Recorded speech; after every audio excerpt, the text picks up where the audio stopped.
Hello everyone, this is Mr. Shayan with you, an expert business and economics teacher, an educationalist and a corporate trainer. Welcome to my channel. In this lecture, I'm going to teach you today narrow span of control, and by the end of this lecture you will be able to understand what is narrow span of control and the advantages and disadvantages of narrow span of control. So this lecture is going to be in Urdu language. Without further delay, here we go.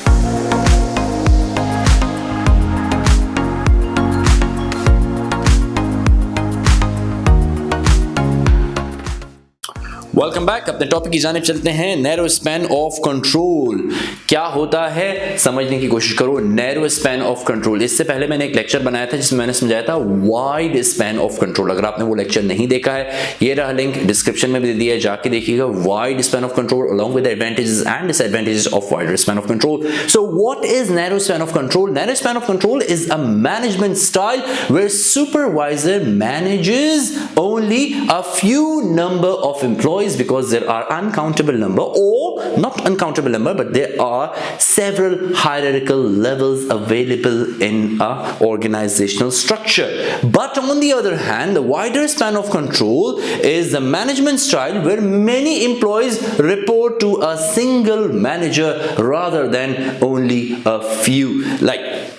Let me just explain you with the graphical representation of narrow span of control. This is how narrow span of control looks like. अरे मैं तो English में पढ़ाने लगा, कोई बात नहीं, चलिए मूव करते हैं, अपने उर्दू में आ जाते हैं। नैरो स्पैन ऑफ कंट्रोल कैसा होता है जी? ऐसा होता है, आप गौर से देखें, 1 2 3 4 हायरार्किकल लेवल्स हैं। टॉप के ऊपर ये भाई साहब बैठे हुए हैं, इनके नीचे 1 2 3 डिपार्टमेंट्स हैं। ये तीनों हेड हैं अपने अपने डिपार्टमेंट के, उनके नीचे एक टीम काम कर रही है, उस टीम के नीचे एक टीम काम कर रही है। So try to understand, ये जो स्पैन ऑफ कंट्रोल है ये नैरो है। बहुत सारे हायरार्किकल लेवल्स हैं एक ऑर्गेनाइजेशन के अंदर, और हर हायरार्किकल लेवल के ऊपर एक मैनेजर बैठा हुआ है, वो अपनी अपनी टीम को मैनेज कर रहा है। इस बंदे को इस वाले के साथ कोई लेना देना नहीं है।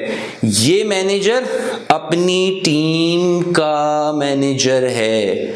ये बंदा आज आया या नहीं आया, इसने टारगेट अचीव किया या नहीं किया, इससे इसे कोई लेना देना नहीं है। नैरो स्पैन ऑफ कंट्रोल, बात समझ आ रही है? गौर से देखो। It leads to control the subordinates and the tall organization structure. Narrow span of control का मतलब है organizational structure जो है वो tall होता है। इन चीजों को, सारे टॉपिक्स को मैंने तोड़ तोड़ के छोटे छोटे लेक्चर बना के आपको समझा दिया है। स्टूडेंट्स की कंफ्यूजन बिल्कुल खत्म हो जाएगी। लेकिन नैरो स्पैन ऑफ कंट्रोल उस वक्त समझ आएगा जब वाइडर स्पैन ऑफ कंट्रोल समझ आएगा। थोड़ा सा यहाँ रिवाइज कर देता हूँ। ये देखो, वाइडर स्पैन ऑफ कंट्रोल ऐसा है, इसके अंदर हायरार्किकल लेवल्स नहीं है। इसके अंदर एक बंदे, ये भाई साहब बैठे हुए हैं, चाचा जी बैठे हुए हैं, और इनके नीचे ये सारी टीम काम कर रही है कि ये भी इनको रिपोर्ट करना है, ये भी इनको रिपोर्ट करना है, ये भी इनको रिपोर्ट करना है, ये भी इनको रिपोर्ट करना है, ये भी इनको रिपोर्ट करना है। ये सारे के सारे इनको रिपोर्ट कर रहे हैं। Wider span of control, it encourages delegation. इसको हम फ्लैट ऑर्गेनाइजेशन स्ट्रक्चर भी कहते हैं। इसको भी मैं आगे जाके खोल खोल के समझाऊंगा, खोल खोल के पढ़ाऊंगा, डोंट वरी। बात क्लियर हुई? चलें जी, अब हम नैरो स्पैन ऑफ कंट्रोल के एडवांटेजेस एंड डिसएडवांटेजेस को समझते हैं। नैरो स्पैन ऑफ कंट्रोल समझ आ गया, ज्यादा हायरार्किकल लेवल होते हैं, हर डिपार्टमेंट के अंदर उसका अपना मैनेजर होता है, और वो मैनेजर अपनी अपनी टीम का रिस्पॉन्सिबल होता है। अब इसके एडवांटेज एंड डिसएडवांटेज को देखते हैं। सबसे पहले हम देखते हैं इसके एडवांटेजेस के अंदर एनहांस्ड कम्युनिकेशन। क्योंकि स्पैन ऑफ कंट्रोल नैरो है, हर लेवल के ऊपर वहां का मैनेजर बैठा हुआ है, उसके नीचे उसकी टीम है। Improve communication is the main advantage of narrow span of control. Managers have only fewer employees. बहुत बड़ी टीम को नहीं मैनेज करना है, अपनी टीम को मैनेज करना है। जो मैंने आपको दिखाया था ना कि उस टीम के अंदर क्या हो रहा है, खल्ली वल्ली, इस बंदे को इससे कोई लेना देना नहीं, ये अपनी टीम को मैनेज करेगा। तो ये भी अपनी टीम को मैनेज करेगा तो ज्यादा टाइम अपनी टीम वालों को समझने में, उनको समझाने के अंदर उनके साथ वक्त गुजारेगा। कम्युनिकेशन इफेक्टिव हो जाती है। And due to the good team spirit, smaller teams might be also productive. अब क्योंकि जब लोग एक साथ एक टीम में काम करते हैं, उनको पता होता है हम एक टीम है, हम सब एक दूसरे का हाथ पकड़ के चलेंगे तो हम आगे बढ़ेंगे। इससे टीम स्पिरिट पैदा होती है। जब टीम स्पिरिट पैदा होती है तो प्रोडक्टिविटी खुद ब खुद बढ़ना शुरू हो जाती है। बात समझ आ रही है? टीम स्पिरिट पैदा करना किसी ऑर्गेनाइजेशन के अंदर, ये मैनेजर का काम होता है। अपनी टीम को ये एहसास दिलाना कि हम एक ऑर्गेनाइजेशन ऑर्गेनाइजेशन का हिस्सा हैं और हम सब के सब एक टीम हैं। चलें आगे बढ़ते हैं जनाब। अगली चीज improved employee satisfaction. Employee satisfy होते हैं क्यों? By assigning the fewer employees to supervise, employees receive direct attention. सबसे पहली चीज ये है कि मेरे ऊपर जो मैनेजर बैठा हुआ है मैं उसकी डायरेक्ट अटेंशन ले रहा हूं। क्या ले रहा हूं? मैं उसकी डायरेक्ट अटेंशन ले रहा हूं। ये चीज मुझे सेटिस्फाई करती है। वो आएगा, वो मेरा नाम जानता है, मुझे जानता है, मेरा काम जानता है, रोजाना मुझसे मिलता है, मैं satisfy Hunga. As compare to मैं एक ऑर्गेनाइजेशन में बैठा हूं जहां पे बहुत सारे हायरार्किकल लेवल के ऊपर लोग काम कर रहे हैं। जो बंदा मेरे पास आ रहा है, जो सीईओ मेरे पास आ रहा है, उसको मेरा नाम नहीं पता, उसको मेरा काम नहीं पता, उसको मेरी पर्सनैलिटी नहीं पता, उसको मेरा मिजाज नहीं पता, उसको मेरी जॉब नहीं पता, उसको मेरी ड्यूटी नहीं पता।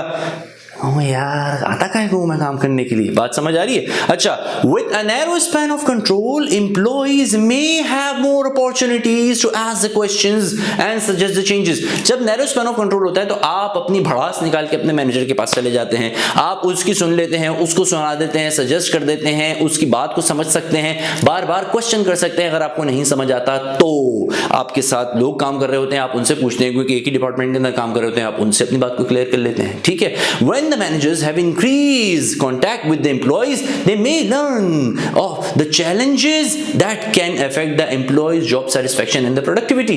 जब managers अपने employees के साथ काम करते हैं, अपनी टीमों के साथ, employees के साथ नहीं, अपनी टीम के साथ काम करते हैं, वो उनके मिजाज को समझते हैं, उनके challenges को समझते हैं, ये समझते हैं कि कहाँ मेरे एक बंदे के अंदर, टीम के मेंबर के अंदर कमी है और कहाँ इसको ट्रेनिंग की जरूरत है, कहाँ इसको सपोर्ट की जरूरत है। जब ये चीज उनको समझ आ जाती है तो अपनी टीम पे वही इफेक्टिव स्ट्रैटेजीज अप्लाई करते हैं जिससे रिजल्ट्स आउटस्टैंडिंग निकल के आते हैं। बात समझ आई? समझना असल है। बंदों के साथ काम करोगे तो बंदों को समझोगे।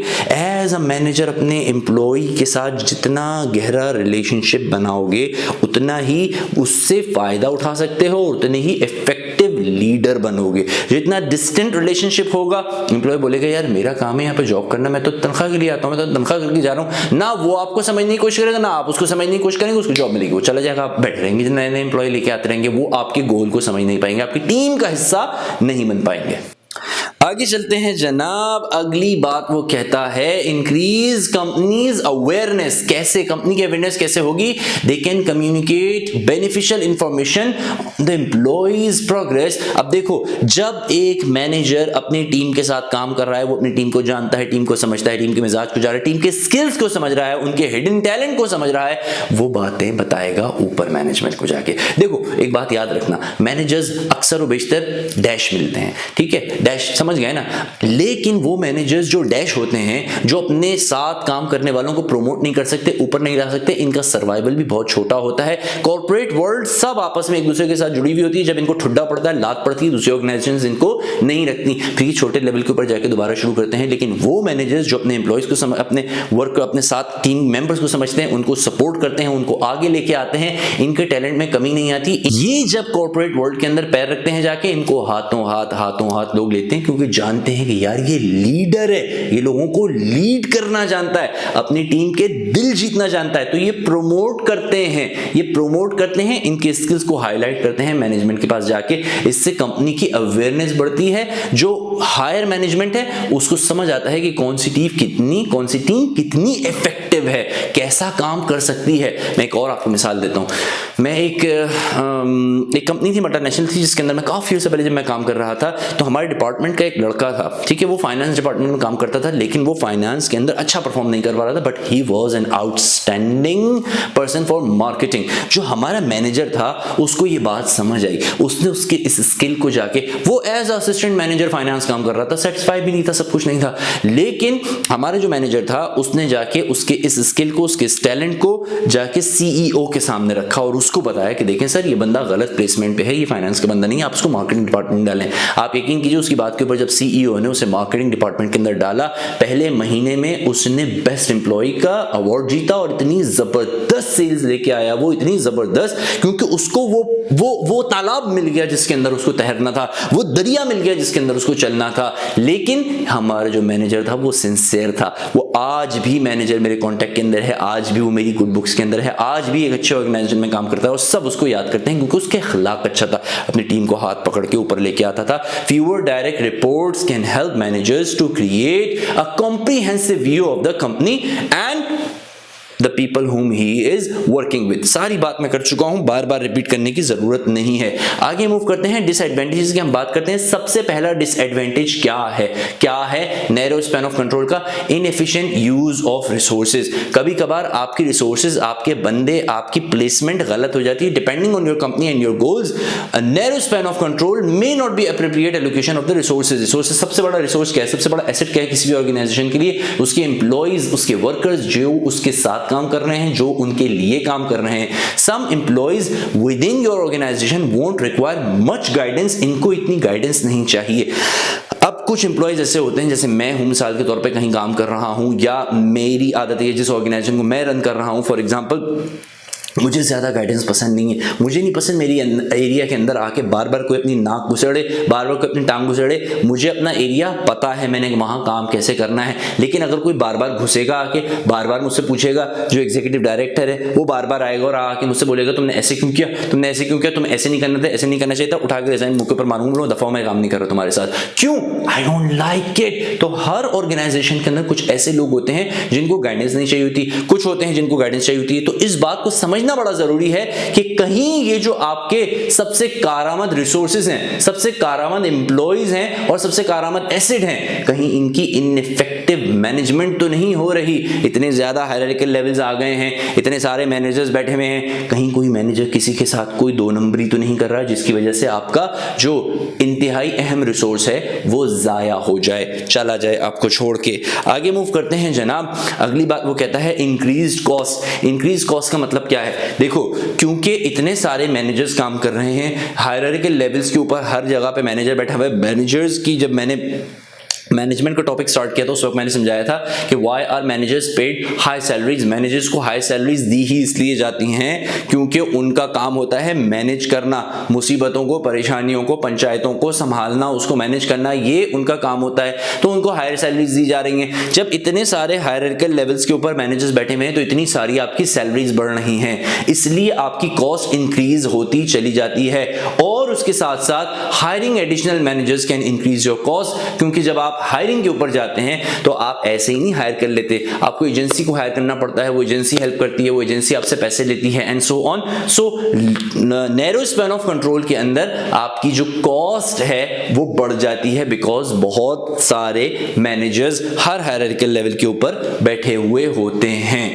Limit departments cohesion. Up some teams and departments need to be in frequent communication with another one. If many of the same level employees report at different managers, this can create the confusion and disruption. देखो, सबसे पहली चीज क्या होती है, department की cohesion कभी कभी इसलिए हो जाती है क्योंकि अगर एक ही ये यूजुअली वहां होता है जहां आप कहते हैं कि खिचड़ी बनी हुई हो किसी ऑर्गेनाइजेशन के अंदर, कि लोगों को अपने डिफाइंड रोल्स पता ना हो। लेकिन अगर रोल्स पता है तो इफेक्टिव कम्युनिकेशन, इफेक्टिव जो है वो आउटपुट आता है। अगर रोल्स डिफाइंड नहीं है तो ये एम्प्लॉय इस मैनेजर से बात करेगा, ये एम्प्लॉय इस मैनेजर से बात करेगा, यहाँ पे खराबी पैदा हो जाती है। दूसरी चीज ये है कि इससे डिपार्टमेंट्स लिमिट हो जाते हैं। ये डिपार्टमेंट अपने एरिया में काम कर रहा है, ये डिपार्टमेंट अपने एरिया में काम कर रहा है, ये डिपार्टमेंट अपने एरिया के अंदर काम कर रहा है, किसी को किसी से लेना देना नहीं है। कुछ ऑर्गेनाइजेशन ऐसी थी, ऑर्गेनाइजेशन में जब मैं काफी पहले काम करता था तो जब मेरा ख्याल है कोई 2-3 हफ्ते के बाद जब मैं अपने डिपार्टमेंट से निकल के एक दिन गलती से दूसरे डिपार्टमेंट के अंदर चला गया कि वो दरवाजा खुला हुआ था, तो मुझे हैरत हुई। मैंने बोला, लो, इस दरवाजे के पीछे इतने सारे लोग बैठते हैं और उस साइड पे इतने सारे लोग बैठते हैं, ये डिपार्टमेंट फलाना है, ये डिपार्टमेंट फलाना है। मुझे तो पता ही नहीं था जनाब कि मैं तो अपने डिपार्टमेंट के अंदर काम कर रहा था। फिर जब मैं वहां मिला, डिनर पे मिले एंड सो ऑन, तो अंदाजा हुआ कि इतने टैलेंटेड लोग हैं जिनके साथ मैं काम कर रहा हूँ, मुझे सीखने की जरूरत है जो उस डिपार्टमेंट के अंदर लोग काम कर रहे हैं उनसे।